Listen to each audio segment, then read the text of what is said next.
तो राष्ट्रीय बजरंग दल क्या है? बताओ, कोई किसी को पता है? राष्ट्रीय बजरंग दल राष्ट्रभक्त हिंदुत्वनिष्ठ नौजवानों का संगठन। एक बार सब बोलेंगे, राष्ट्रीय बजरंग दल राष्ट्रभक्त हिंदुत्वनिष्ठ नौजवानों का संगठन। क्या है राष्ट्रीय बजरंग दल? युवाओं का संगठन है। कौन से युवाओं का? हिंदुत्वनिष्ठ और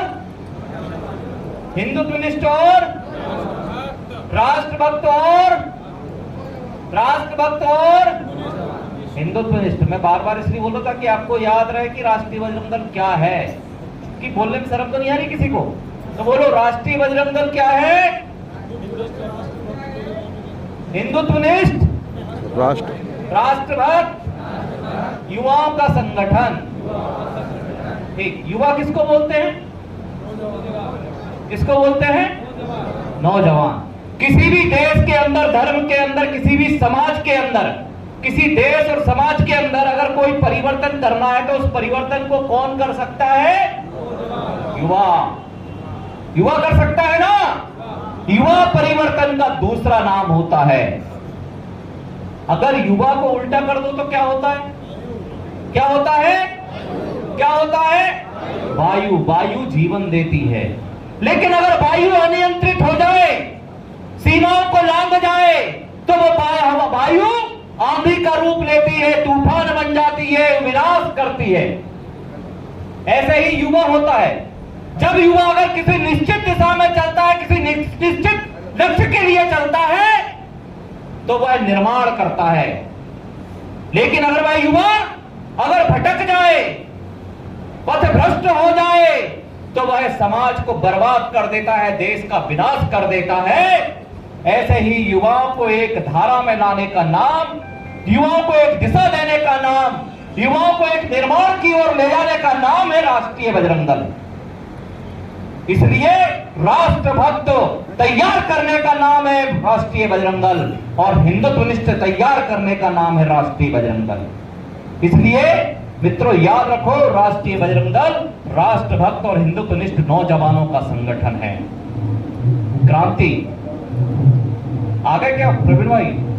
चलो, प्रवीण भाई हमारे बीच में आ गए हैं, इसलिए अपनी बात राष्ट्रीय बजरंग दल तक आ गई है कि राष्ट्रीय बजरंग दल राष्ट्रभक्त सामने झुका जा सकता है। वो हमारे भगवानों को छोटा मानता है, हमको नहीं मानता, हमारे देवताओं को, जो हमारे देवताओं को गाली देता है, ऐसा व्यक्ति हिंदुओं का कतई भाई नहीं हो सकता है। लेकिन आज देश का नजारा क्या है? जो अपने आप को इस देश के, दुनिया के बड़े हिंदूवादी संगठन कहलाने वाले लोग, उसके मुखिया लोग हैं, उन मुसलमानों की मस्जिदों में जा रहे हैं और मदनी जैसे देशद्रोहियों के साथ बैठकर, उनके साथ बैठकर सेवैया खा रहे हैं। ये इस देश का दुर्भाग्य है। राष्ट्रीय मुस्लिम मंच बनाकर मुसलमानों को खुश किया जा रहा है, राष्ट्रीय ईसाई मंच बनाकर ईसाइयों को खुश किया जा रहा है, और रोजा इफ्तार की पार्टी दी जा रही है अपने कार्यालय के अंदर बुलाकर। ऐसे लोग, लेकिन डॉक्टर प्रवीण भाई तोगड़िया ने कभी समझौता नहीं किया। डॉक्टर प्रवीण भाई तोगड़िया को कहा गया कि राम मंदिर की बात करना छोड़ दो, उन्होंने कभी नहीं किया। उनसे कहा राम मंदिर की बात छोड़ दो वरना संगठन छोड़ना पड़ेगा। डॉक्टर तोगड़िया ने कहा मैं संगठन छोड़ दूंगा, लेकिन राम मंदिर की बात करना तब तक नहीं छोड़ूंगा जब तक राम की जन्मभूमि पर भव्य राम मंदिर नहीं बन जाता है। परिणाम, संगठन छोड़ दिया, लेकिन राम मंदिर की बात करना नहीं छोड़ा। उनसे कहा गया कि ये गौरक्षा की बात करना बंद कर दो, लेकिन उन्होंने कहा नहीं। जब गौरक्षक हत्यारे कहा गया तो उन्होंने उस बात का विरोध किया गया। दोस्तों, ऐसे डॉक्टर प्रवीण भाई तोगड़िया इस संगठन के नायक है, इस संगठन के मार्गदर्शक है, ऐसे युवाओं के प्रेरणा स्रोत हैं, ऐसे प्रखर वक्ता जिन्होंने अपना सब कुछ, अपने आप में जीवन का एक जीवंत उदाहरण, उनके सामने मैं नहीं बोलूंगा, लेकिन मैं एक बात में कहूंगा, पिछले 15 दिन से हम साथ में, और 15 दिन से उनकी पत्नी आईसीयू में एडमिट है, लेकिन वो अपने काम में पहले, उसके बाद ऐसे डॉक्टर प्रवीण भाई तोगड़िया। आपको गुलाबा। कौन सा गाँव रो? पिपलिया से। पिपलिया से। क्या करती हो यहाँ पे आप? यहाँ पे मजदूरी। अच्छा, तो आपका पैसा आया नहीं आया मजदूरी का? आया पैसा, कितने महीने का बाकी है? 2 महीना का। क्या बोल रहा है ठेकेदार? ठेकेदार फोन ही नहीं उठाई रहो। अच्छा, कितने दिन से फ़ोन नहीं उठा रहा है? 10-15 दिन हो गया। अच्छा, ठेकेदार के अंडर में आप काम कर रहे थे? हाँ, नाम क्या है उनका? उसका लोकेश गवली, कहाँ का है ये? ये आगर का है, अच्छा, ये मेन ठेका किसका है? ये इंदौर वाला का है, क्या नाम है उनका? गोलू भैया। अच्छा अच्छा, ठीक है। गोलू भैया से बात हुई आपकी, जो मेन ठेका? हमने बोली थी ठहरो ठहरो भी रिपोर्ट डालने की, बोली कि रिपोर्ट डाल दो। अच्छा, रिपोर्ट डाल दो। ठीक है। आपका? मेरा महेश जी विश्वकर्मा। अच्छा, क्या मैटर हो गया आपका? मेरे पैसे खा गए ये कौन खा गए? ठेकेदार, ठेकेदार? कौन ठेकेदार? ये लोकेश गवली। अच्छा अच्छा, कहाँ काम कर रहे हैं आप? मैं सेमराज स्कूल में। CM rise school. क्या बोल रहा है ठेकेदार? पैसे दे नहीं रहा, 2 महीना हो गया। कितने लोगों का नहीं दे रहा है कि आपके ही खाली? अरे 24 लोग हैं। 24 लोग हैं। हाँ। अच्छा अच्छा, कितना पैसा बाकी है आपका? हमारा करीब 1 लाख रुपए, 1.5 लाख रुपए बाकी है। अच्छा अच्छा, अभी यहाँ क्या बोला आपको? दे नहीं रहा, फोन ही नहीं उठाता हमारा। हम आए हैं CM राइज स्कूल, जहाँ पे स्कूल का निर्माण हो रहा है। वहाँ पे हम कार्यालय के पीछे जो शराब का अड्डा बना हुआ है वो हम बताते हैं। आइए देखिए, ये CM राइज स्कूल का कार्यालय है।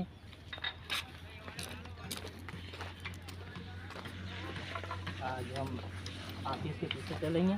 ऑफिस के पीछे चलने के बाद आपको बताएंगे कि यहाँ किस प्रकार CM राइज स्कूल का ऑफिस, जहाँ पे ये ठेकेदार, कारीगर, मजदूर काम करते हैं और वहाँ उनका आवास है, वहाँ पर ठेकेदारों ने के द्वारा या उनके मजदूरों के द्वारा किस प्रकार इस कार्यालय को दारू का अड्डा बना रखा है, उसमें बताएंगे हम।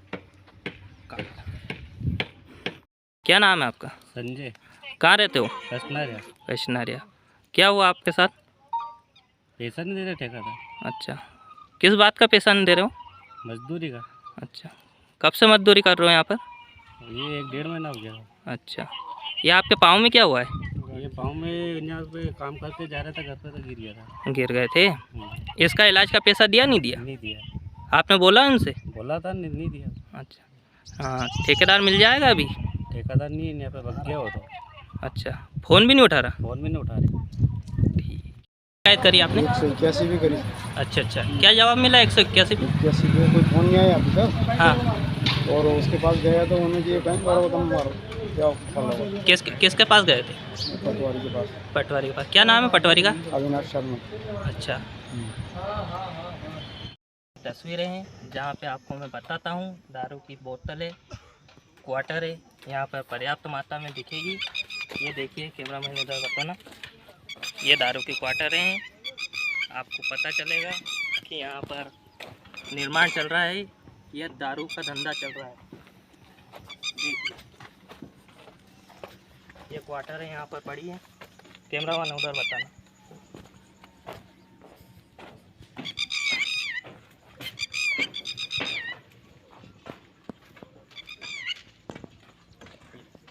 कार्यालय है, ये CM राइज स्कूल का कार्यालय है, जो कि हम देख रहे हैं।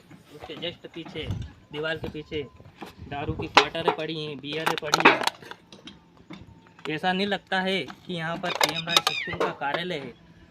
ये ऐसा लगता है कि यहाँ पर एक दारू का ठेका हो, जहाँ पर लोग आते हैं, दारू पीते हैं।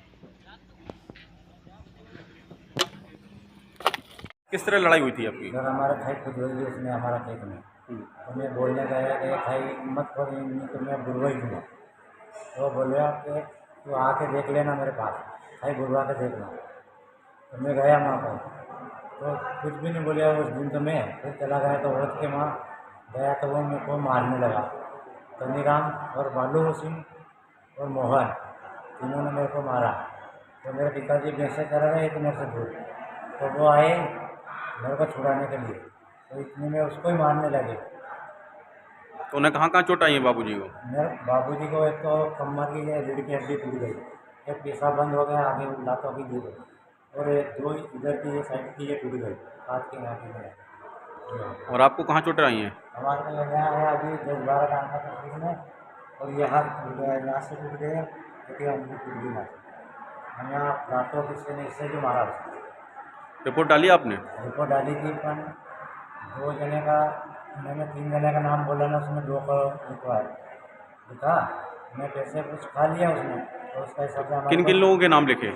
तो कनीराम का लिखवाया, भालू सिंह का, मोहन का, तीनों को लिखवाया। नहीं तो नाम किसके लिखे पुलिस ने, किसके नाम लिखे? भालू सिंह और मोहन का दोनों को लिखे, और वो एक नौकरी पे है तो उसका लिखा ही नहीं, या कार्ड दिया उसमें लिखा हुआ है। कौन है नौकरी पर? कनीराम। उसका नाम नहीं लिखा? हाँ, उसका नाम नहीं लिखा। आपने कहा नहीं पुलिस से नाम लिखने के लिए? कहा तो वो डराने धमका रहे कि तुम्हारा केस नहीं चलेगा, ये नॉर्मल हो जाएगा, वो हो जाएगा, ऐसा बता रहे। क्या नाम है आपका? भगवान सिंह। कौन से गांव से है? उमरिया।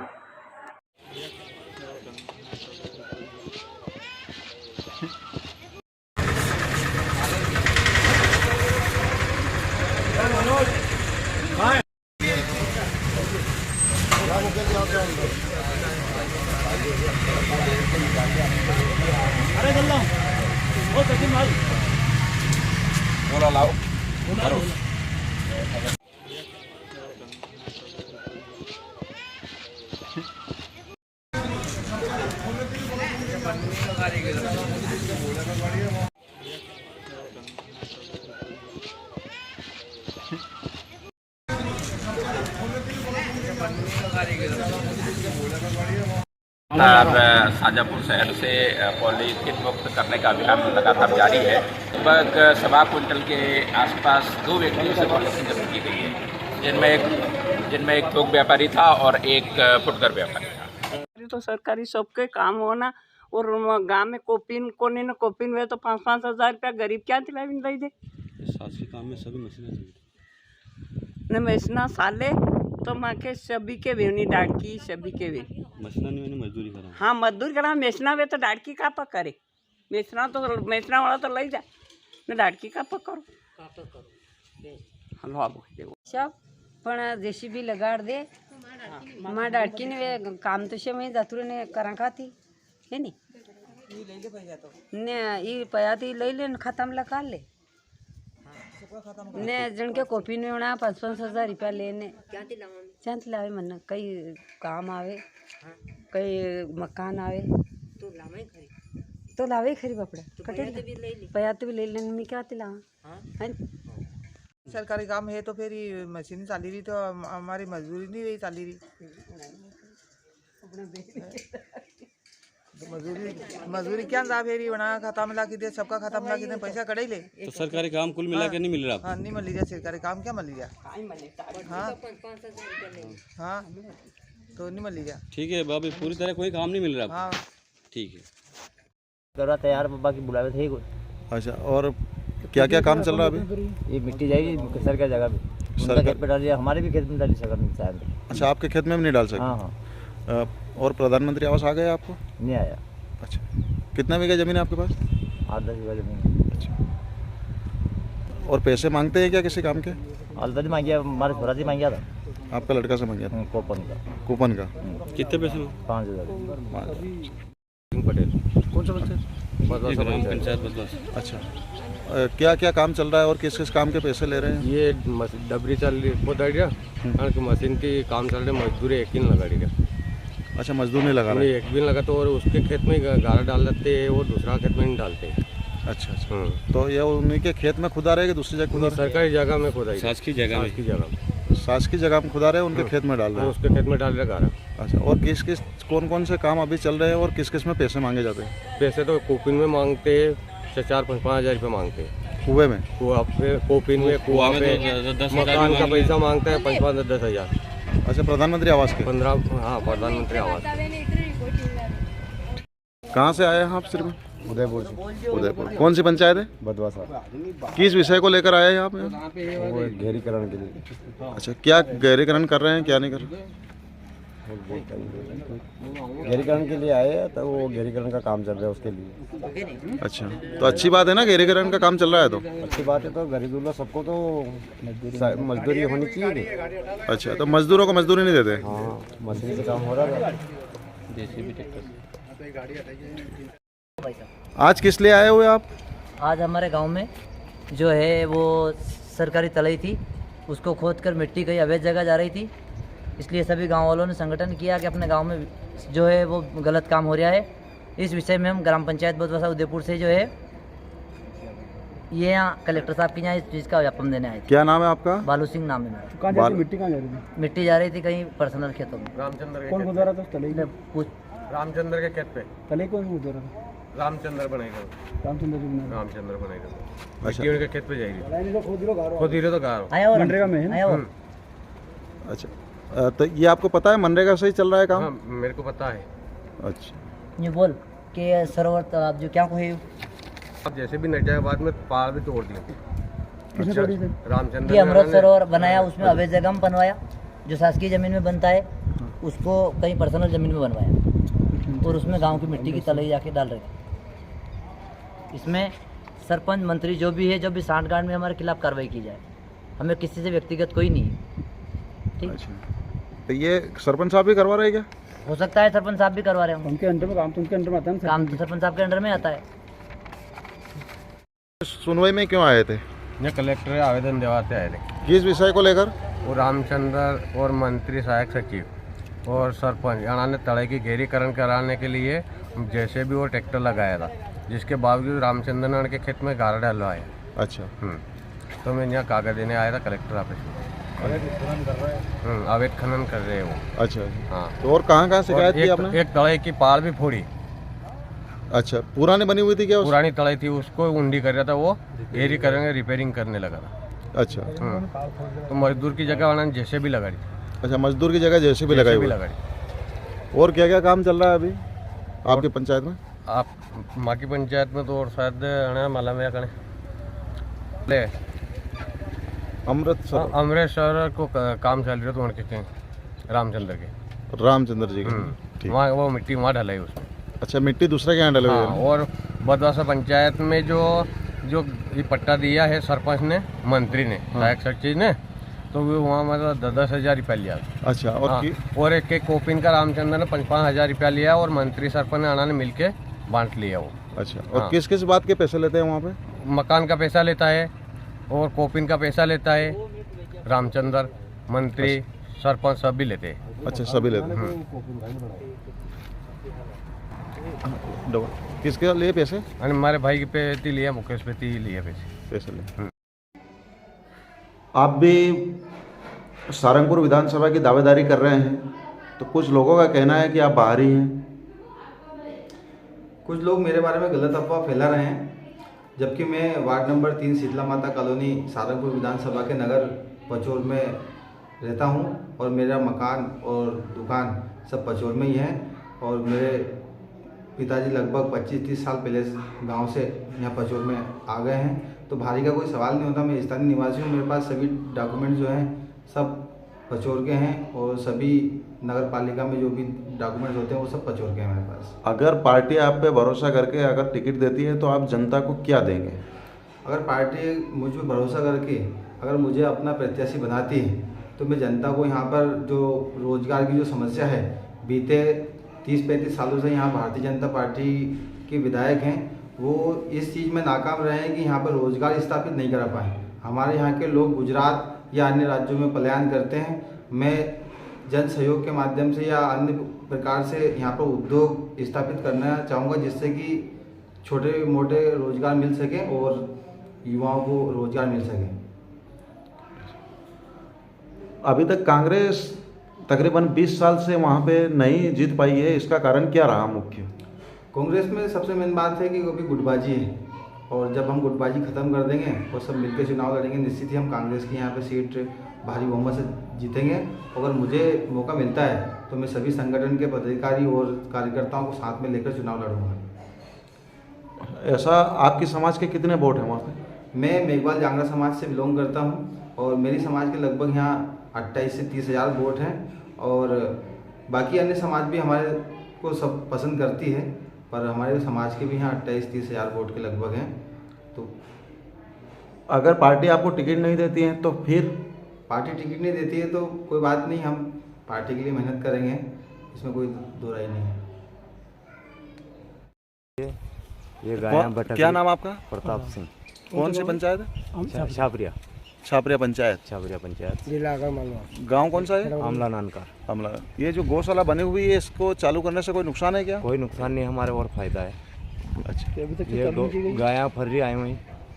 तो ये सुरक्षित तो रह सके। और अगर गौशाला चालू होती है तो किसानों को कुछ फायदा होगा इससे? फायदा होगा नहीं, ये नुकसान नहीं करेगी। नुकसान नहीं करेगी। क्या नाम आपका? देवी सिंह। कौन सा गांव है? आमला नान का। ये गौशाला बनी हुई, इसका क्या है? इसमें कुछ भी नहीं हुआ। कितने दिन हो गए बने हुए? इसको 6 महीना हो गया, 6-7 महीना हो गया वो। अच्छा, तो इसको चालू क्यों नहीं कर रहे हैं? अब वो सरपंच साहब जाने। अच्छा। हम क्या जाने इसमें। तो इसके हमने सुना था शिकायत विकायत भी हुई थी। वो करी हो, अपने वालों ने करी हो, कोई ने, तो हमें याद नहीं हो। अच्छा, लेकिन अगर गौशाला चालू हो जाती नहीं, तो नहीं हुई चालू। अगर आप आके देखो चालू हो जाती है तो कोई नुकसान है क्या? नहीं, कोई नुकसान नहीं। अगर चालू हो जाएगा कोई नुकसान नहीं, अगर चालू नहीं हुई तो नुकसान है फिर हमारे। अच्छा। हाँ, अगर गौशाला चालू नहीं हुई तो नुकसान हमारे किसानों का है। हाँ, क्या मतलब उसका? तो बाहर निकल गए। आज तक गाय नहीं आई उसमें, आज तक कोई गौशाला में गाय नहीं आई। क्या नाम आपका? कौन सी पंचायत? छापरिया पंचायत। ये जो आपके यहाँ गौशाला बनी हुई है, बंद पड़ी हुई, तो कब से बनी हुई है? ये साल भर हो गया। अच्छा, साल भर हो गया होगा। तो अगर ये चालू होती है तो कोई नुकसान रहता है कि किसान को? कोई नुकसान और फायदा होता है नहीं। अच्छा, क्या क्या फायदा हो सकता है इससे? फायदा हो सकता है, गाय आवाज नहीं हो सकती है, खाओ पियो की व्यवस्था है उनकी। बढ़िया चालू हुई है तो अच्छी बात है। हाँ, अब रोड पर जाइए एक्सीडेंट खतरा ही लगाया हमें। बढ़िया हुई है चालू तो।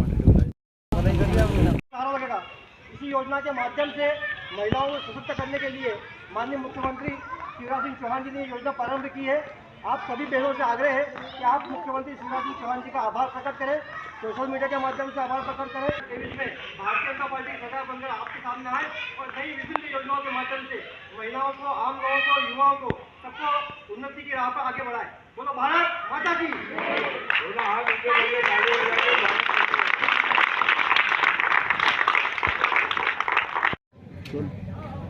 बयाना जो गौशाला होगा अधूरी और गाय वगैरह तो क्या है? गौशाला तो अधूरी है, पर वह बाकी का कोई काम काज ही नहीं हुआ, सुखलो बगदा कुछ भी नहीं है, गाय कहाँ बुरा आएगा। तो आपने कोई सरपंच वगैरह सचिव वगैरह बात की? सचिव, सरपंच, मंत्री सब करे, पर गाँव वाला ने तो शुक्लो पहला बेची दियो। सरकार दे रही, तो शुक्ला का पैसा दे, खरीदे बढ़ता तो अभी गाय बुरा थी। अब वहाँ सास की जगह है जो सब लोगों ने आकी ली है, सास की जगह कट भी नहीं रोकी, लोगों ने छोड़ी है, तो फिर गाय वाय कहाँ बुरा आएगा। ये चालू होनी चाहिए कि नहीं होनी चाहिए? अगर होनी चाहिए कायदा से, जरूरी हो तो। वो तो जो एक काम लेगा वो देखेगा शुक्ला उसको कहाँ से लाना है। हाँ, तो जरूरी है वो। क्या नाम आपका? कैलाश शर्मा। कैलाश जी, ये जो आपके यहाँ गौशाला बनी हुई है, चालू करने की स्थिति में है या नहीं है? अभी है चालू करने की स्थिति में, और चालू होना भी चाहिए। चालू होना भी चाहिए। अगर ये चालू हो जाती है तो कुछ फायदा है या नुकसान है? इससे बहुत फायदा है अगर ये चालू होती है तो। अच्छा, तो अभी वर्तमान में कितने दिन हो गए ऐसे पड़ी हुई इसको? करीबन 4 साल हो गए, करीबन 4 साल हो गए, करीबन 4 साल हो गए। तो अभी चालू हो जानी चाहिए। इससे अगर जो ये चालू हो जाती है तो फायदे क्या क्या है इससे? इससे बहुत फायदे हैं। इससे हमें नुकसान नहीं होगा, कोई खाद भी मिलेगा, इससे हमें गायों को एक्सीडेंट नहीं होगा। हमारे ये इधर उधर बैठती उठती है रोड के ऊपर, एक्सीडेंट होते हैं, ये होना सब बंद हो जाएंगे। खेती का नुकसान होना बंद हो जाएगा, लोग उनको डंडे मार के भगाते हैं, सब बंद हो जाएगा। बहुत सी सेवा मिल जाएगी इससे। क्या नाम आपका? ईश्वर परमार। ये आपके यहाँ जो गौशाला बनी हुई है चालू होनी चाहिए नहीं होनी? बिल्कुल होना चाहिए सर। अगर ये चालू हो जाती है तो क्या क्या फायदे हैं? सभी फायदे सर, इसमें हमारा भी नुकसान हो रहा सर। ये आए दिन फसल बोती है, फसल में चले जाती है, खाते पीते हम मार डंडा करके नहीं भगा देते, वापस जाती है और वापस वो की वही कहानी। और हमारे यहाँ लगभग जो गौशाला की पर्याप्त जगह है, मतलब राउंड फिगर में 32 जगह जमीन मतलब खुली पड़ी है सरकारी। अच्छा। हाँ, 4 बल्टे ऐसे खुले पड़े हैं और 4 मुंडे चन्नो ही है हमारे तरफ यहाँ पर। अभी इसके चद्दर उड़ गए हैं तो इसका? हाँ, चद्दर उड़ गए तो मंत्री ने बोला था कि हम करवा देंगे। तो अच्छा, आपने जो आज प्रदर्शन करे, कॉलेज में ज्ञापन दिया है, वो किस विषय पर दिया है? कॉलेज में शौचालय में साफ सफाई और स्वच्छता की जो समस्या आ रही थी वो काफ़ी समय से आ रही थी। काफ़ी समय से प्रिंसिपल सर को कार्यकर्ताओं और छात्रों द्वारा सूचित किया जा रहा था, उसके बाद भी कोई परिणाम स्वरूप नहीं निकल रहा था। तो आज विद्यार्थी परिषद ने प्रदर्शन कर ज्ञापन दिया है और 2 दिन में कार्रवाई करने की मांग की है।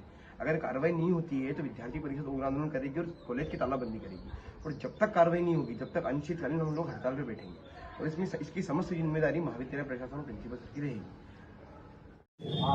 मेरा नाम जितेंद्र सिंह राठौड़ है। मेरी धर्मपत्नी सुनीता राठौड़ को प्रसव हेतु 7-8 मई रात दरमियान में जिला अस्पताल आगरमालवा लेकर आया। रात में एडमिट किया। सुबह 11 बजे मुझे जानकारी दी गई कि आपकी घरवाली का बड़ा ऑपरेशन होगा। बड़े ऑपरेशन के लिए मैंने सहमति दी। ऑपरेशन थिएटर में मेरी श्रीमती सुनीता राठौड़ को ले जाने के बाद में डॉक्टर उर्मिला मीणा मैडम के द्वारा मुझसे 16,000 रुपये की मांग की गई। कहा कि तुम्हें तो शासन से योजना के अनुसार रुपये मिल जाएंगे। मुझे 16,000 रुपये दिए। मैंने जब कहा कि मेरे पास 16,000 रुपये नहीं है तो वह नाराज़ हुए और भावनात्मक रूप से मुझे ब्लैकमेल किया कि अभी मैं रेफ़र कर दूंगी, अगर आपका बच्चा या माता को कोई नुकसान पहुंचा तो उसकी जवाबदारी मेरी नहीं रहेगी। बड़ी मुश्किल से उन्होंने 6,000 रुपये लेने की हाँ कही और कहा कि पैसे तुरंत दो तो ही मैं ऑपरेशन करूंगी। ऑपरेशन के पूर्व मैंने 3,000 रुपये दिए और ऑपरेशन होने के तुरंत बाद 3,000 रुपये मैंने उर्मिला मैडम को दिए। सबसे बड़ी बात, 1.25 महीना बीत चुका है। शासन की ओर से जो योजना का लाभ प्रसूता को मिलना चाहिए था, सारे कागज़ जमा करने के बाद भी आज दिनांक तक उन्होंने बच्चे की डिलीवरी ऑनलाइन नहीं की, साथ में और कोई योजना का लाभ मुझे प्रसूता को नहीं मिला, जिस कारण आज मैंने कलेक्टर कार्यालय एवं जिला स्वास्थ्य अधिकारी के यहाँ पहुंचकर शिकायत दर्ज करवाई है। क्या मामला है और क्यों आए यहाँ कलेक्टर ऑफिस आप? एक तो हमारा गांव बीमा से वंचित है। कौन सा गांव है? गुराड़िया खाती। गुराड़िया खाती, नलखेड़ा तहसील का। क्या नाम आपका? महेश कुमार। महेश कुमार, बोलिए। 2021 की फसल हमारे यहाँ पे जो नष्ट हुई थी सोयाबीन की, उसमें हमने पूर्व में भी श्रीमान जी को अवगत कराया था इस समय कि हमारी फसल नष्ट हुई। उस समय जो भी आमला आया था वहाँ पर निरीक्षण के लिए, उन्होंने पूर्ण रूप से आश्वासन दिया था कि आपकी फसल नष्ट हुई, इसका बीमा राशि मिलेगी। पर अब जब जानकारी मिली बैंक में गए तो हमको बीमा राशि से वंचित रखा गया। इसी संदर्भ में हम श्रीमान जी को अवगत कराने आए थे। और एक हमारा गांव पानी का अभाव होते है, कुंडालिया डैम की नहर से भी वंचित है। अच्छा। एक ही गांव छूटा उधर, और वो एक ही गांव वहाँ से 2 किलोमीटर के पास से लाइन गई, बाकी हमारा गांव वंचित है। इस संदर्भ में श्रीमान जी को अवगत कराए। ठीक।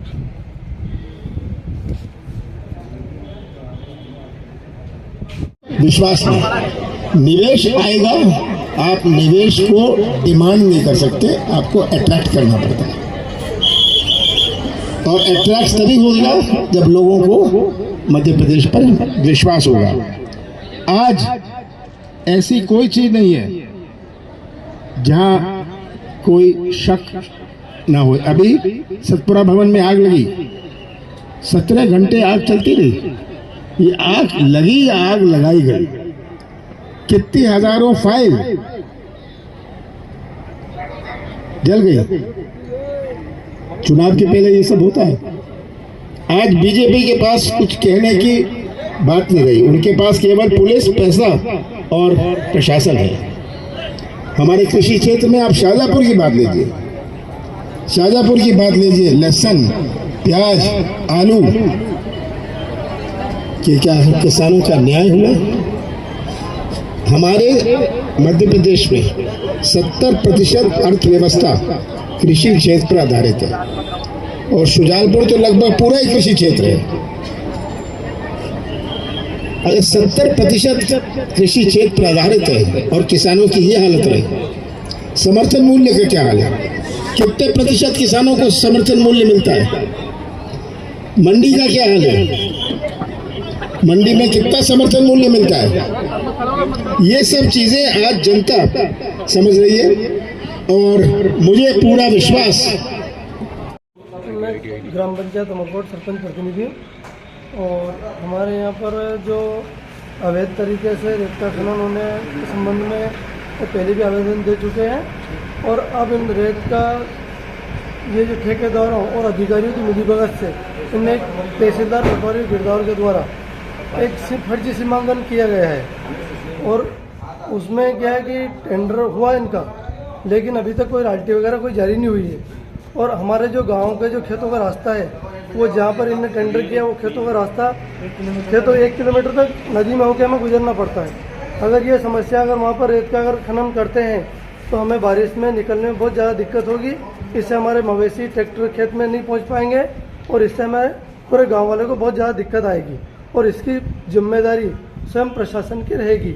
अगर वहाँ पर कल से कोई घटना घटित होती है तो हम इस बारे में जिलाधीश महोदय को पहले भी अवगत करा चुके हैं और फिर आज फिर आवेदन दिया है हमने अब तो, और पहले एसडीएम महोदय तहसीलदार महोदय सबको हम आवेदन दे चुके हैं। खनिज विभाग में जानकारी है आप? खनिज विभाग को भी पहले दे चुके हैं। कौन है ये माफिया? खनिज अधिकारी कोई अभिषेक वर्मा करके कोई है, उनको भी बताया था पहले हमने कि सर ये समस्या आएगी। और ये खनन का काम कब से चल रहा है? खनन का काम तो सालों से चल रहा है, कोई अधिकारी आज तक कोई ध्यान नहीं देते हैं किसी के ऊपर। तो ये जो पहले टेंडर हुआ था किसका है? ये टेंडर किसका है? उसका नाम होगा? उमेश सिंह और कोई राजस्थान के लोग हैं, उमेश सिंह करके करैडिया कहीं का। अच्छा, राजस्थान के लोग। राजस्थान के और कितने साल से चल रहा है ये? तो अवैध तरीके से सालों से चल रहा है, 10 साल से चल रहा होगा। तो 10 साल में आपने खनिज विभाग को कितनी बार संपर्क किया? पहले तो पूर्व जो सरपंच थे उन्होंने किया होगा संपर्क। अच्छा। अभी मेरे बारे में मैंने 2-3 बार इनको अवगत भी कराया। एक दिन आपने यहाँ पे खनिज विभाग में किनको संपर्क किया था? पहले एक दिन आए थे हम, अभिषेक वर्मा जी को बैठे हुए थे, उनको आवेदन भी दिया था। अच्छा, और स्वयं कलेक्टर साहब को भी आवेदन दे गए थे कि इस खदान को निरस्त किया जाए। अच्छा। तो हमें दिक्कत होगी कि हमें वहाँ से निकलना मुश्किल हो जाएगा। अच्छा। क्योंकि वहाँ खेतों तक पहुँचने का और दूसरा रास्ता है ही नहीं। 1 किलोमीटर तक नदी में चल के हमें खेत में पहुँचना पड़ता है। अच्छा। और गाय भैंस बैल हमारा जाना सब बंद हो जाएगा। अच्छा, सभी जाना बंद हो जाएगा वहाँ से। तो एक अवैध खनन बंद होना चाहिए। एक तो अवैध खनन बंद होना चाहिए और ये जो हमारा जो गांव का जो टेंडर हुआ है ये निरस्त होना चाहिए। अच्छा। क्योंकि इसके हमें बहुत ज़्यादा दिक्कत होगी, हम निकल ही नहीं पाएंगे कहीं से। और ना मेरा नाम उमेश सिंह गुजर है। ये जो आपके खिलाफ शिकायतें आ रही हैं यहाँ पर कलेक्टर साहब के यहाँ पर कि रेत माफिया को लेकर, तो क्या है? जी सर, ये शिकायतें सारी फर्जी है। मेरा नंबर 1 में टेंडर हुआ है, मेरे पास सारे डॉक्यूमेंट्स कंप्लीट है। कितने में टेंडर हुआ आपका? मेरा टेंडर हुआ है उसका कुछ 18,97,000 रुपये कुछ मैंने जमा किए और उसका मेरा जो टेंडर हुआ उसका खर्च जैसे सिया वगैरह पोल्यूशन इसका करके कुछ 10 लाख रुपए का ऐसे मेरा खर्च हुआ है। तो लगभग मेरा 30 से 32 लाख रुपए का खर्च हुआ है। एनओसी वगैरह आपके पास कंप्लीट है? मेरे पास एनओसी वगैरह मेरा सारा कंप्लीट है। सिया पोल्यूशन माइनिंग प्लान सब कुछ कंप्लीट है। उसके बाद सीटीओ मेरा एग्रीमेंट हो चुका है। उसके बाद भी ग्रामीण आपका क्यों विरोध कर रहे हैं? ग्रामीण सर इसलिए विरोध कर रहे हैं कि ये अवैध खनन करते हैं। इन्होंने पहले भी कुछ रहते हैं अवैध बेची है और अभी मेरा टेंडर हो गया तो इसके बाद इनका ये कहना है कि टेंडर में रेत नहीं निकालने दें और इसके बाद भी उस रेत को अवैध बेचें। ग्रामीणों का कहना है कि करीब 10 से 15 साल से ये रेत खनन हो रहा है। नहीं सर, जब से मेरा टेंडर हुआ है अभी तब से मैं रेत का काम करने लगा हूँ। मैं सारे नंबर 1 के काम करता हूँ। कितना समय हुआ आपको? मैं 2017 से कंस्ट्रक्शन का काम करता हूँ। 2017 से आप रेत का निकाल रहे हैं? नहीं सर, कंस्ट्रक्शन का काम करता हूँ। रेत का अभी जो मेरा एग्रीमेंट हुआ है अभी लगभग 15 दिन पहले अभी निकलेगा। तब उसके बाद मैंने अभी चालू नहीं किया, अब रेत निकलेगी। अगर जिले में बहुत सारी गौशालाएं अपूर्ण हैं और जो पूर्ण हो चुकी उनमें कार्य संचालित नहीं हो पा रहे हैं। वर्तमान में आगर में 21 गौशालाएं जो हैं वो संचालित हैं। जो गौशालाएं संचालित नहीं हो पा रही हैं उनमें कई कारण हैं जिसका निरीक्षण अभी हम कर रहे हैं और उन गौशालाओं को भी जल्द संचालित करने के प्रयास जो है वो किए जा रहे हैं। आशा है कि लगभग 1 सप्ताह में जहाँ पर भी व्यवस्था बन सकती है उन गौशालाओं का संचालन हम प्रारंभ करें। तुष्टीकरण पर केवल कार्य करते थे, ये केवल मुसलमानों को प्रसन्न करने के लिए काम करते थे। इन्हें सबका साथ और सबका विकास नहीं चाहिए था, मगर नरेंद्र मोदी जी जब आए तो उन्होंने सभी प्रकार के तुष्टीकरण को बंद किया और सबका साथ, सबका विकास, सबका विश्वास और सबके प्रयास पे काम करते हुए इस देश का विकास करने में लगातार नरेंद्र मोदी जी और प्रदेश के मुखिया आदरणीय शिवराज सिंह जी चौहान साहब लगे हुए हैं। 2014 के पहले की बात करूंगा। 2014 के पहले देश का वातावरण क्या था? 2014 के पहले यही कांग्रेस के लोग कहते थे कि ये राम सेतु इसे तोड़ देना चाहिए, इसका कोई उपयोग नहीं है, ये देश की प्रगति में बाधक है। वो ये भूल गए थे कि हमें राम से प्रेम है, राम हमारे आराध्य है, राम हमारी श्रद्धा के केंद्र है, राम हमारी प्राणवायु है, राम हमारी संस्कृति के आधारशिला है।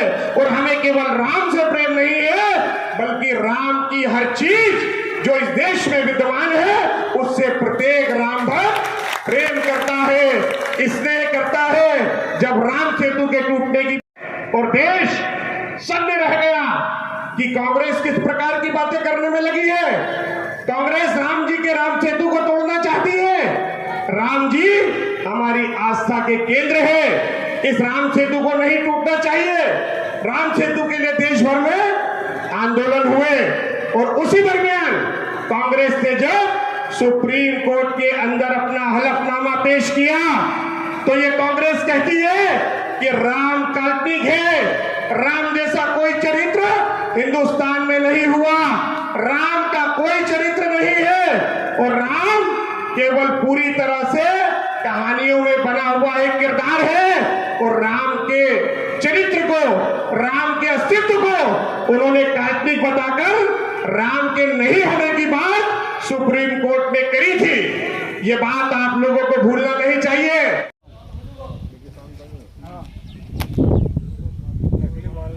सारंगपुर विधानसभा के ग्राम आसरा में ये मार्केटिंग सोसाइटी किसानों को यहाँ से खाद वितरित किया जा रहा था। किसान जब यहाँ से खाद ले गए तो किसानों ने खाद घर जाकर धोया। 1 किलो खाद में से कम 100 ग्राम बालू रेती निकली। जब कांग्रेस कमेटी के जिला पदाधिकारी, ब्लॉक पदाधिकारी, मंडलम पदाधिकारी और हमारे वरिष्ठ नेता यहाँ आए जांच करने, तो हमने ये जो है पैक यहाँ से खोला है सोसाइटी के अधिकारी कर्मचारियों के सामने। इस बोरी में से 1 किलो खाद तोला है DAP। हमने इसको धोया। धोने के बाद जो है हमने इसको जो है यहाँ तोला है। तोलने में जो है इसमें से 100 ग्राम बालू रेती निकली है। तो लगभग 50 किलो के पैक में से 5 किलो, एक पैक में 5 किलो बालू रेती इस भारतीय जनता पार्टी के शासन में किसानों के घर भेजी जा रही है और दाम भी अधिक लिए जा रहे हैं। किसान असंतुष्ट है। और माननीय शिवराज सिंह जी चौहान, आप किसान पुत्र हो, आप कहते हैं कि मैं किसान का बेटा हूं, मैं किसान को ध्यान रखता हूं। ये कैसा ध्यान रखते हो? एक किसान के एक पैक में से ये कौन सी कंपनी का पैक खरीदा है शिवराज सिंह जी आपने? इसमें से 5 किलो आप जो है बालू रेती दे रहे हो किसानों को। एक किसान के घर एक पैक में से 5 किलो बालू रेती पहुंच रही है। माननीय शिवराज सिंह जी, आपकी सरकार तो गई। अब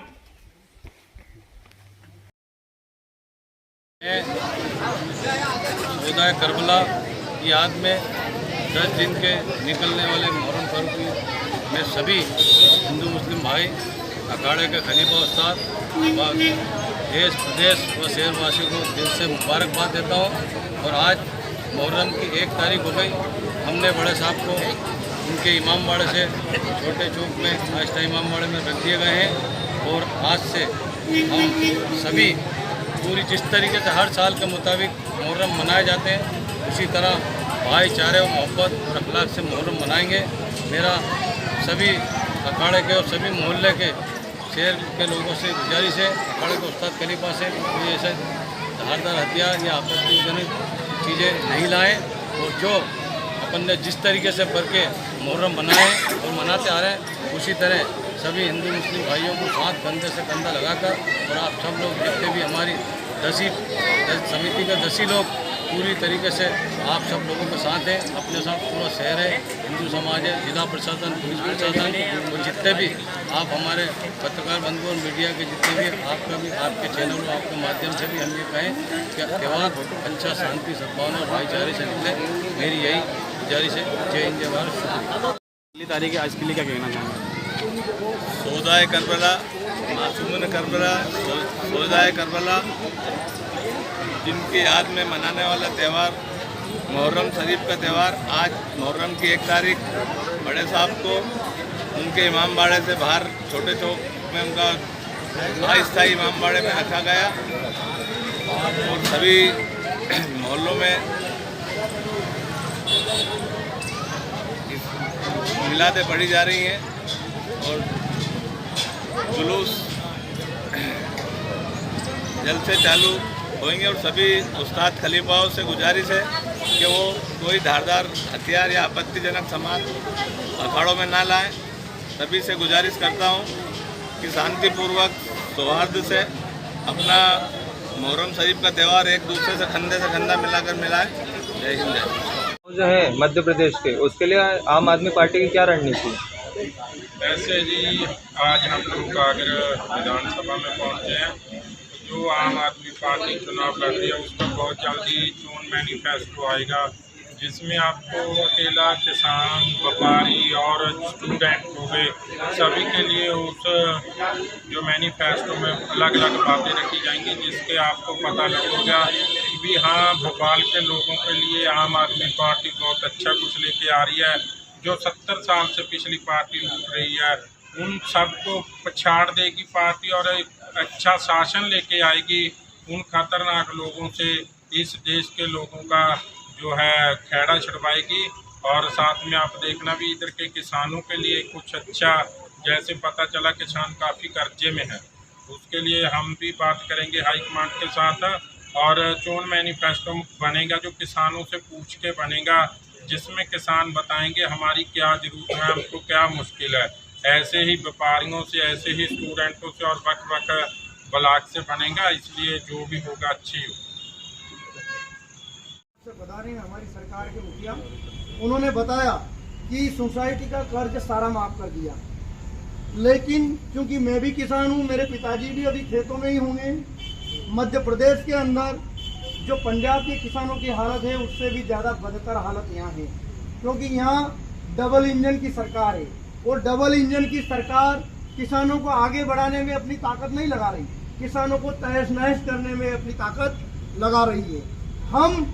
मैं जिलाध्यक्ष आम आदमी पार्टी तमाम किसानों की तरफ से, क्षेत्रवासियों की तरफ से मांग करता हूं कि आने वाले चुनावों में मध्य प्रदेश के मैनिफेस्टो में 5 लाख तक का मध्य प्रदेश का किसान होता है तो मध्य प्रदेश की धरती में निश्चित ही आम आदमी पार्टी के नाम का फूल खिलके जाएगा और हम लोग विधानसभा में झंडा लहराएंगे। इसके बाद हमारे जो इंतजार की घड़ियां थी, जो पल हम देख रहे थे कि हमारे बीच में भी हमारे जीते हुए हमारी सरकार, आपको मालूम है कई पार्टियों की जिंदगी निकल जाती है कि सरकार बनेगी, विधायक बनेगा, जनपद सदस्य बनेंगे, चेयरमैन बनेंगे, लेकिन कभी बनता नहीं है।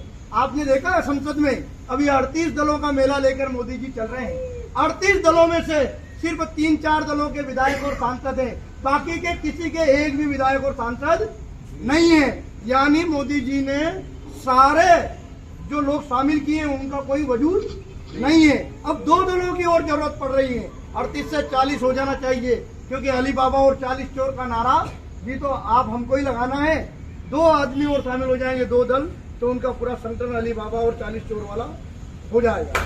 अब मैं इख्तियार की गलियां को विराम देते हुए हमारे बीच में आदरणीय जो चेयरमैन साहब हैं गुरप्रीत सिंह जी बुच्चर साहब, जो मार्केट विंग से चेयरमैन बोलो भैया, यहाँ पे हम आए थे फार्म डालने के लिए लाडली योजना का, तो वो यूँ बोल रहा है 21 से 22 साल का भराएगा, तो हमारा फार्म पहले भी रह गया, अब नहीं भराएगा। हम कागज सही कराने के चक्कर में रह गए थे। कातिल जिंदा है, मणिपुर के बलात्कारों को फांसी दो, फांसी दो, मणिपुर के दोषियों को फांसी दो, फांसी दो। अरे बहन हम शर्मिंदा है, तेरे कातिल जिंदा है। अरे बहन हम शर्मिंदा है, तेरे कातिल जिंदा है। आदिवासियों पर अत्याचार करना बंद करो, बंद करो। अरे आदिवासियों पर अत्याचार करना बंद करो, बंद करो। जोर जुर्म की टक्कर में संघर्ष हमारा नारा है। अरे जोर जुर्म की टक्कर में संघर्ष हमारा नारा है। मणिपुर के दोषियों को फांसी दो, फांसी दो। मणिपुर के दोषियों को फांसी दो, फांसी दो। मणिपुर के दोषियों को फांसी दो, फांसी दो। अरे जोर जुर्म की टक्कर में संघर्ष हमारा नारा है। आदिवासियों पर अत्याचार करना बंद करो, बंद करो। आदिवासियों पर अत्याचार करना बंद करो, बंद करो। आदिवासियों पर अत्याचार करना बंद करो, बंद करो। निकलो घर मकानों से, जंग लड़ो बेईमानों से। निकलो घर मकानों से, जंग लड़ो बेईमानों से। निकलो घर मकानों से,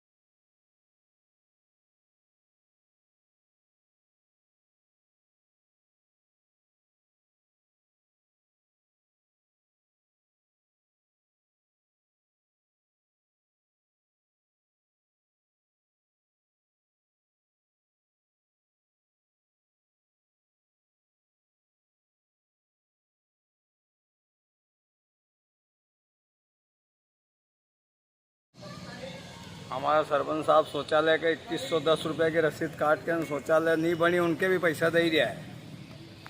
किस बात के? शौचालय के लिए 12,000 डाले, 2110 रुपये की रसीद कटवाओ, 12,000 डलवाओ। हाँ, बनवाओ या मत बनवाओ, बनाओ या मत बनाओ, भले मौका पे है नहीं, कहीं भी मतलब ही नहीं। यहाँ कोई अधिकारी आई नहीं, उनके देखियो कि तुम्हारे बनी के नहीं बनी। तो रसीद कैसे? कमीशन का 2110 रुपया ले रहे हैं। हाँ ले रहे हैं, रसीद काट के दे रहे हैं। वो तो सील लगा के उनकी पंचायत की, मेरे पास रसीद भी। क्या बोल रहे हैं कि वो तो लगते हैं, आगे देने पड़ते हैं। अच्छा। हाँ, रसीद काटने सील लगा ही रही हूँ। तो किस बात के हैं ये? तुम्हारा शौचालय के पैसे डाले इस बात के।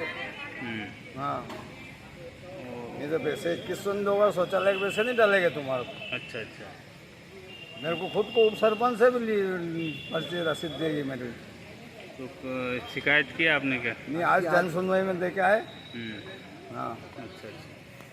कितने लोग होंगे ऐसे? इसे 12-15 लोग को दिए न, वो नहीं बने, उनसे ले लिए एडवांस से। मैं उन्हें दे दो, तुम बना लाते हो, डाल दूंगा मैं पैसे। 5-15 लोग से ऐसे पैसे ले रखे, और वो क्या डर के हमारे सामने नहीं आ रहे हैं अभी।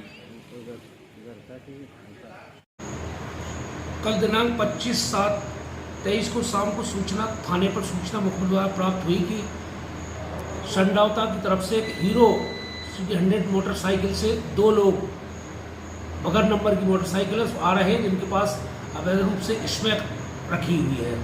जो थाने से उप निरीक्षक शगुन लाल के साथ पुलिस टीम तैयार कर, मैं गवाहों के साथ और स्टाफ और विवेचना कट बॉक्स के साथ मैं मोबाइल बांध के भूमका पहुंचा। भूमका से सहेड़ी रोड पर चेकिंग किया। जो चंडावता तरफ से सुसहेड़ी की तरफ से एक मोटरसाइकिल आती दिखी, जिसको रोकने का प्रयास किया, जिन्होंने भागने का प्रयास किया, जिनको घेराबंदी कर पकड़ा।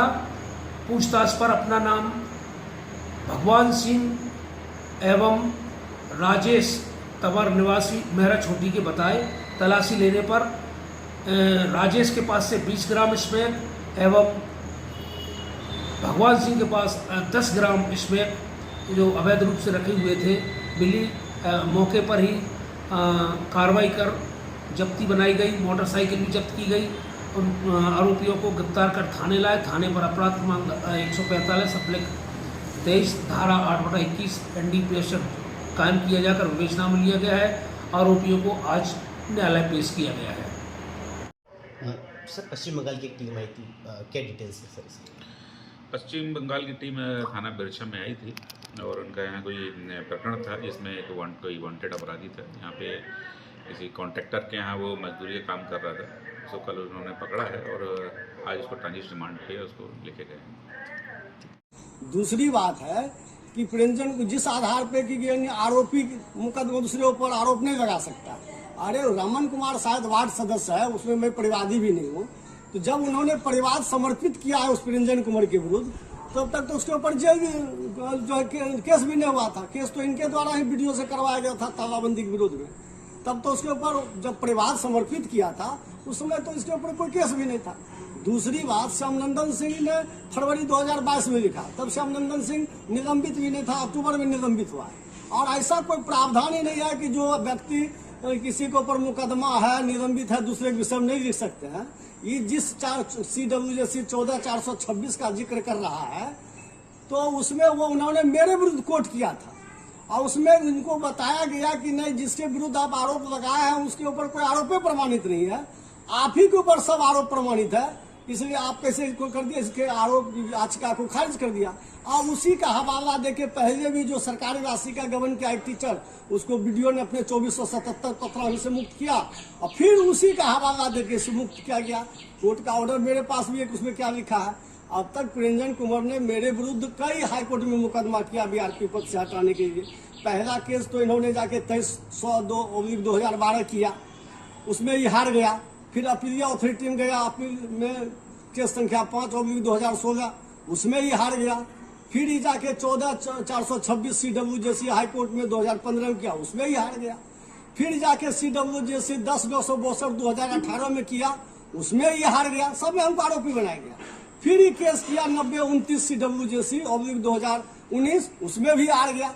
ये तो हारते आया है। लेकिन यहाँ एक व्यक्ति विशेष के कृपा पे और पदाधिकारी के मिली भगत से इनको बचाया जा है और यही व्यक्ति सभी जगह शिक्षा व्यवस्था को कुलुषित कर करके बर्बाद करने का काम कर रहा है।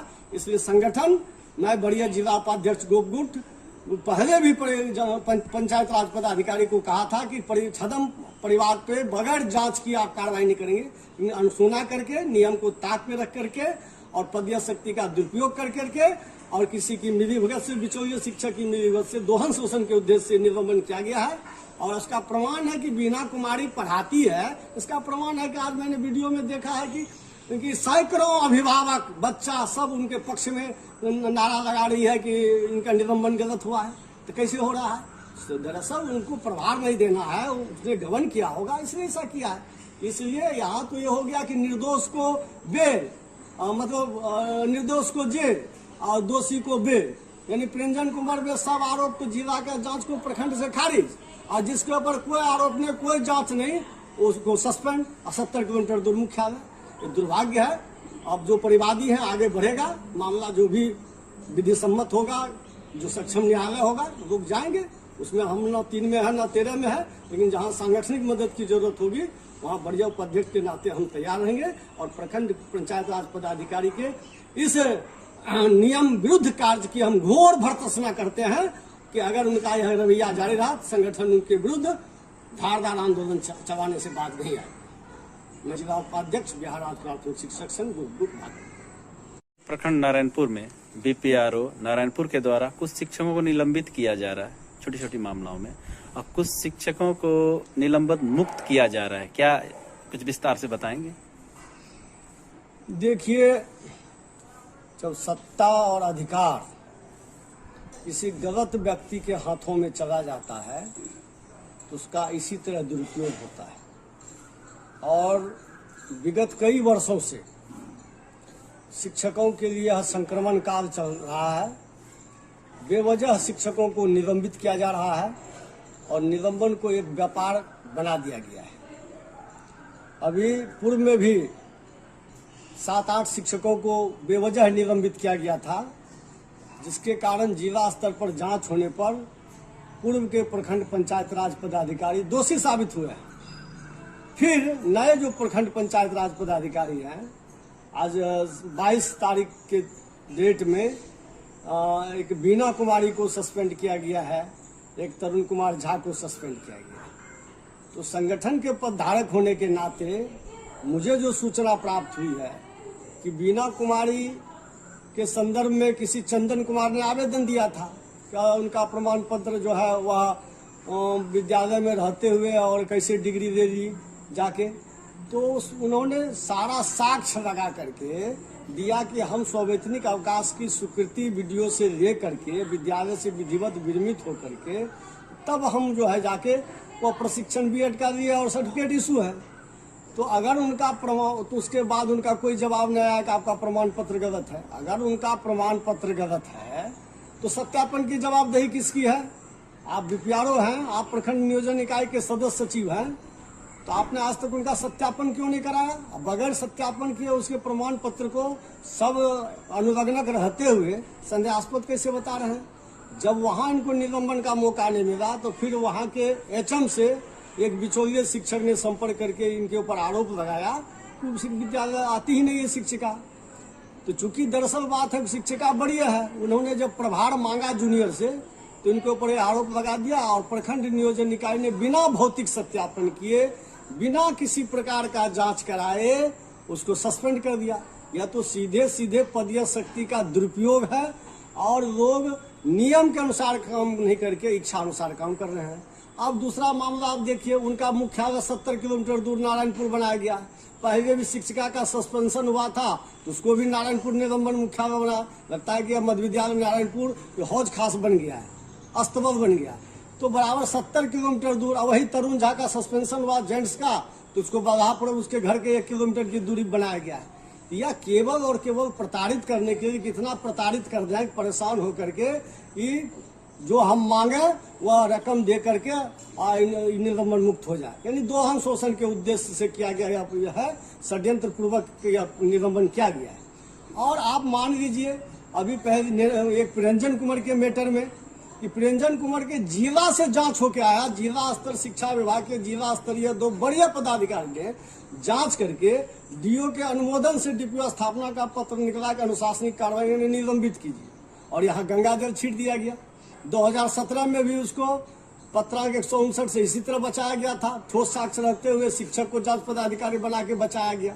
फिर 2023 में इसको वहां का आने के बाद यानी जिला स्तर के जांच पदाधिकारी को प्रखंड सांख्यिकी पदाधिकारी से जांच करा के उनके आरोप को, उनके जांच प्रतिवेदन को खारिज कर दिया गया। यह तो दुर्भाग्य है कि डीएम के जांच प्रतिवेदन को वीडियो खारिज करी, या तो वही स्थिति हो गई। दूसरी प्रखंड नारायणपुर में बीपीआरओ नारायणपुर के द्वारा कुछ शिक्षकों को निलंबित किया जा रहा है छोटी छोटी मामलों में, और कुछ शिक्षकों को निलंबित मुक्त किया जा रहा है। क्या कुछ विस्तार से बताएंगे? देखिए, जब सत्ता और अधिकार किसी गलत व्यक्ति के हाथों में चला जाता है तो उसका इसी तरह दुरुपयोग होता है। और विगत कई वर्षों से शिक्षकों के लिए यह संक्रमण काल चल रहा है। बेवजह शिक्षकों को निलंबित किया जा रहा है और निलंबन को एक व्यापार बना दिया गया है। अभी पूर्व में भी 7-8 शिक्षकों को बेवजह निलंबित किया गया था, जिसके कारण जिला स्तर पर जांच होने पर पूर्व के प्रखंड पंचायत राज पदाधिकारी दोषी साबित हुए हैं। फिर नए जो प्रखंड पंचायत राज पदाधिकारी हैं, आज 22 तारीख के डेट में एक बीना कुमारी को सस्पेंड किया गया है, एक तरुण कुमार झा को सस्पेंड किया गया है। तो संगठन के पदधारक होने के नाते मुझे जो सूचना प्राप्त हुई है कि बीना कुमारी के संदर्भ में किसी चंदन कुमार ने आवेदन दिया था कि उनका प्रमाण पत्र जो है वह विद्यालय में रहते हुए और कैसे डिग्री दे दी जाके, तो उन्होंने सारा साक्ष्य लगा करके दिया कि हम सवैतनिक अवकाश की स्वीकृति वीडियो से ले करके विद्यालय से विधिवत विरमित होकर के तब हम जो है जाके वो प्रशिक्षण बीएड का दिया और सर्टिफिकेट इशू है। तो अगर उनका प्रमाण, तो उसके बाद उनका कोई जवाब नहीं आया कि आपका प्रमाण पत्र गलत है। अगर उनका प्रमाण पत्र गलत है तो सत्यापन की जवाबदेही किसकी है? आप बीपीआरओ हैं, आप प्रखंड नियोजन इकाई के सदस्य सचिव हैं, तो आपने आज तक उनका सत्यापन क्यों नहीं कराया? बगैर सत्यापन किए उसके प्रमाण पत्र को सब अनुलग्नक रहते हुए संदेहास्पद कैसे बता रहे हैं? जब वहां इनको निलंबन का मौका नहीं मिला तो फिर वहां के एचएम से एक बिचौलिए शिक्षक ने संपर्क करके इनके ऊपर आरोप लगाया कि विद्यालय आती ही नहीं है शिक्षिका। तो चूंकि दरअसल बात है शिक्षिका बड़ी है, उन्होंने जब प्रभार मांगा जूनियर से तो इनके ऊपर ये आरोप लगा दिया और प्रखंड नियोजन इकाई ने बिना भौतिक सत्यापन किए, बिना किसी प्रकार का जांच कराए उसको सस्पेंड कर दिया। यह तो सीधे सीधे पदीय शक्ति का दुरुपयोग है और लोग नियम के अनुसार काम नहीं करके इच्छा अनुसार काम कर रहे हैं। अब दूसरा मामला आप देखिए, उनका मुख्यालय 70 किलोमीटर दूर नारायणपुर बनाया गया। पहले भी शिक्षिका का सस्पेंशन हुआ था तो उसको भी नारायणपुर निलंबन मुख्यालय बना। लगता है कि अब मध्य विद्यालय नारायणपुर हौज खास बन गया है, अस्तबल बन गया। तो बराबर 70 किलोमीटर दूर। वही तरुण झा का सस्पेंशन हुआ जेंट्स का, तो उसको बल्लापुर उसके घर के 1 किलोमीटर की दूरी बनाया गया है। यह केवल और केवल प्रताड़ित करने के लिए, कितना प्रताड़ित कर जाए परेशान होकर के कि जो हम मांगे वह रकम दे करके निलंबन मुक्त हो जाए। यानी दोहन शोषण के उद्देश्य से किया गया यह है, षड्यंत्र पूर्वक निलंबन किया गया है। और आप मान लीजिए, अभी पहले एक प्रिरंजन कुमार के मैटर में कि प्रिरंजन कुमार के जिला से जांच होके आया, जिला स्तर शिक्षा विभाग के जिला स्तरीय 2 बढ़िया पदाधिकारी ने जांच करके डीओ के अनुमोदन से डीपीओ स्थापना का पत्र निकला कि अनुशासनिक कार्रवाई में निलंबित कीजिए, और यहाँ गंगाजल छीट दिया गया। 2017 में भी उसको पत्रांक 159 से इसी तरह बचाया गया था, ठोस साक्ष्य रखते हुए शिक्षक को जांच पदाधिकारी बना के बचाया गया। फिर 2023 में इसको वहां का आने के बाद यानी जिला स्तर के जांच पदाधिकारी को प्रखंड सांख्यिकी पदाधिकारी से जांच करा के उनके आरोप को, उनके जांच प्रतिवेदन को खारिज कर दिया गया। यह तो दुर्भाग्य है कि डीएम के जांच प्रतिवेदन को वीडियो खारिज करी, या तो वही स्थिति हो गई। दूसरी बात है कि प्रिरंजन को जिस आधार पे कि आरोपी मुकदमा दूसरे ऊपर आरोप नहीं लगा सकता। अरे रमन कुमार शायद वार्ड सदस्य है, उसमें मैं परिवादी भी नहीं हूँ। तो जब उन्होंने परिवाद समर्पित किया है उस प्रिरंजन कुमार के विरुद्ध, तब तक तो उसके ऊपर जेल भी जो है केस भी नहीं हुआ था। केस तो इनके द्वारा ही वीडियो से करवाया गया था तालाबंदी के विरोध में। तब तो उसके ऊपर जब परिवार समर्पित किया था उस समय तो इसके ऊपर कोई केस भी नहीं था। दूसरी बात, श्यामनंदन सिंह ने फरवरी 2022 में लिखा, तब श्यामनंदन सिंह निलंबित भी नहीं था, अक्टूबर में निलंबित हुआ है। और ऐसा कोई प्रावधान ही नहीं है कि जो व्यक्ति किसी के ऊपर मुकदमा है, निलंबित है, दूसरे के विषय में नहीं लिख सकते हैं। ये जिस CWJC 14/426 का जिक्र कर रहा है तो उसमें वो उन्होंने मेरे विरुद्ध कोट किया था और उसमें उनको बताया गया कि नहीं, जिसके विरुद्ध आप आरोप लगाए हैं उसके ऊपर कोई आरोप प्रमाणित नहीं है, आप ही के ऊपर सब आरोप प्रमाणित है, इसलिए आप कैसे इसको कर दिया, इसके आरोप याचिका को खारिज कर दिया। और उसी का हवाला देके पहले भी जो सरकारी राशि का गबन किया एक टीचर, उसको वीडियो ने अपने 2477 पत्र से मुक्त किया और फिर उसी का हवाला देके इसे मुक्त किया गया। कोर्ट का ऑर्डर मेरे पास भी है, उसमें क्या लिखा है। अब तक प्रिरंजन कुमार ने मेरे विरुद्ध कई हाईकोर्ट में मुकदमा किया BRP पद से हटाने के लिए। पहला केस तो इन्होंने जाके 2302/2012 किया, उसमें ही हार गया। फिर अपील अथॉरिटी में गया, अपील में केस संख्या 5/2016, उसमें ही हार गया। फिर ही जाके 14/426 CWJC हाईकोर्ट में 2015 में किया, उसमें ही हार गया। फिर जाके CWJC 10/962/2018 में किया, उसमें ही हार गया। सब में हमको आरोपी बनाया गया। फिर ही केस किया 9029 CWJC/2019, उसमें भी हार गया। ये तो हारते आया है। लेकिन यहाँ एक व्यक्ति विशेष के कृपा पे और पदाधिकारी के मिली भगत से इनको बचाया जा है और यही व्यक्ति सभी जगह शिक्षा व्यवस्था को कुलूषित कर करके बर्बाद करने का काम कर रहा है। इसलिए संगठन, मैं बड़िया जिला उपाध्यक्ष गोपगुट पहले भी पंचायत राज पदाधिकारी को कहा था कि छदम परिवार पे बगैर जांच की आप कार्रवाई नहीं करेंगे। अनसुना करके, नियम को ताक पे रख करके और पदीय शक्ति का दुरुपयोग कर करके और किसी की मिलीभगत से, बिचौलिए शिक्षक की मिलीभगत से दोहन शोषण के उद्देश्य से निलंबन किया गया है। और इसका प्रमाण है कि बीना कुमारी पढ़ाती है। इसका प्रमाण है कि आज मैंने वीडियो में देखा है कि सैकड़ों अभिभावक, बच्चा सब उनके पक्ष में नारा लगा रही है कि इनका निलंबन गलत हुआ है। तो कैसे हो रहा है? तो दरअसल उनको प्रभार नहीं देना है, उसने गबन किया होगा, इसलिए ऐसा किया है। इसलिए यहाँ तो ये हो गया कि निर्दोष को बेल, मतलब निर्दोष को जेल और दोषी को बेल। यानी प्रिरंजन कुमार पे सब आरोप तो जिला का जांच को प्रखंड से खारिज, और जिसके ऊपर कोई आरोप नहीं, कोई जांच नहीं, उसको सस्पेंड और 70 किलोमीटर दूर मुख्यालय। ये दुर्भाग्य है। अब जो परिवादी हैं आगे बढ़ेगा, मामला जो भी विधि सम्मत होगा, जो सक्षम न्यायालय होगा, लोग जाएंगे उसमें। हम न 3 में है न 13 में है, लेकिन जहाँ सांगठनिक मदद की जरूरत होगी वहाँ बढ़िया उपाध्यक्ष के नाते हम तैयार रहेंगे। और प्रखंड पंचायत राज पदाधिकारी के इस नियम विरुद्ध कार्य की हम घोर भर्त्सना करते हैं कि अगर उनका यह रवैया जारी रहा, संगठन उनके विरुद्ध धारदार आंदोलन चलाने से बात नहीं आएगी। मैं जिला उपाध्यक्ष बिहार राज्य प्राथमिक शिक्षक संघ गोपगुट भागलपुर।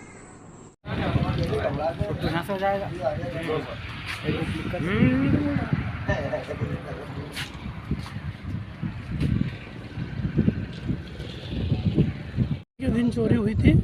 जब से मैं लगातार प्रयास में हूँ, मैं तीसरे दिन थाने में आता हूँ और साहब कहते हैं कि अभी ढूंढ रहे हैं, मिल जाएंगे, हमारे पास पुलिस बल की कमी है।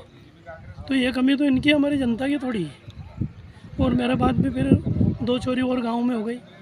उन लोगों ने भी यहाँ FIR दर्ज कराई, उनका भी अभी कोई संशोधन नहीं हुआ है। और हमें पुलिस दिलासा देती है कि चोर मिल जाएंगे। आप बताओ तो हम किसे बता दें। कब हुई थी चोरी आपके यहाँ? 24 फरवरी के दिन। कितने की हुई थी? दिन में करीब 2 लाख रुपए की। आज क्या आपने यहाँ पर थाने? आज TI साहब को हमने ज्ञापन सौंपा है। उसमें माननीय हमारे अजब सिंह दरबार पिपलोदा वाले साथ थे और हमारे ग्राम के करीब 25-30 लोग भी हमारे साथ थे। अच्छा, वरिष्ठ अधिकारी जैसे कि SP साहब है, एडिशनल SP को अवगत कराया आपने कभी? नहीं सर, उनको नहीं कराया। हमने देवड़ा साहब को अभी तक ज्ञापन दिया है। अब जैसे चोरी की वारदात बढ़ रही है, क्राइम बढ़ रहा है, तो आप चाहेंगे कि वरिष्ठ अधिकारी को भी इस बात का? बिल्कुल भाई साहब देंगे। पहले तो आपकी पत्रकारिता की ताकत देखेंगे। आपका पत्रकारिता से तो धूम मच जाती है, इसके बाद भी कुछ नहीं हो रहा है। अगर कुछ भी नहीं हुआ तो फिर उच्च अधिकारी के पास। आपका नाम? पृथ्वी सिंह परमार, ग्राम बोला। पंचायत बुल्ला से सरपंच है जीवन सिंह परमार। हमारे गांव में लगातार 3-4 बार चोरी हो गई। हमने पुलिस को ज्ञापन भी दिया, लेकिन अभी तक 2-3 चोरी में अभी तक कोई पता ही नहीं चला कि चोर कौन है। जबकि हम भी ये चाह रहे हैं कि चोर का यदि पता चले तो अगली वारदात ना घटे। हम भी ये चाह रहे हैं कि अगले वारदात ना घटे। इसलिए पुलिस से निवेदन है कि जल्दी से जल्दी इस पर कार्रवाई करें और जल्दी से जल्दी चोर पकड़े, नहीं तो हम पूरा आंदोलन की तैयारी करेंगे। लगभग कितने की चोरी हुई आपके यहाँ? लगभग एक किसान के यहाँ तो हुई थी लगभग 2 से 2.5 लाख की, और एक कर्मचारी रिटायर बाबू थे उनके यहाँ भी लगभग 5-6 लाख की चोरी हुई है। उसका भी कोई खुलासा नहीं हुआ। और छोट-फूट चोरी मोटर वगैरह की हुई है बहुत सारी जगह पे, उनका भी कोई आज तक खुलासा नहीं हुआ है। जबकि यहाँ पे रिपोर्ट भी दर्ज करा चुके हैं, 2-3 बार रिपोर्ट भी हो गई है। और यहाँ थाने पे भी 8 दिन में हम आते रहते हैं कि यार क्या हुआ, पर अभी तक उसका कोई सुराग नहीं लगा। आज आपने ज्ञापन दिया, क्या आश्वासन मिला आपको? आश्वासन है कि अभी मुहर्रम के बाद में हम कार्रवाई करेंगे। अभी मुहर्रम है, पुलिस की कमी होने के कारण यहाँ पे कुछ कार्रवाई नहीं हो पा रही है, इसलिए उन्होंने बोला कि मुहर्रम के बाद हम कार्रवाई करेंगे। जो भी है गांव के है कोई भी है तो उनको हम पकड़ने का प्रयास करेंगे। आप संतुष्ट हो इनके आश्वासन? संतुष्ट क्या, हमें तो यह चोर पकड़ा है तो ही संतुष्ट है, नहीं तो हम जब तक चोर नहीं पकड़ा है तो हम संतुष्ट कैसे हो सकते हैं। आगे क्या मांग रहे हैं? आगे यही है कि इनको कार्रवाई करना चाहिए। नहीं करेंगे तो हम फिर गाँव के आएंगे, धरना देंगे, धरना दे के बैठेंगे यहाँ पे, क्योंकि हम भी ये चाह रहे हैं कि अगली वारदात ना घटे। क्योंकि ऐसे घटती रही वारदात तो किसी के जान मान को भी हानि हो सकती है। इसलिए हम चाह रहे हैं कि जल्दी से जल्दी कार्रवाई हो और चोर जल्दी से जल्दी पकड़ा जाए।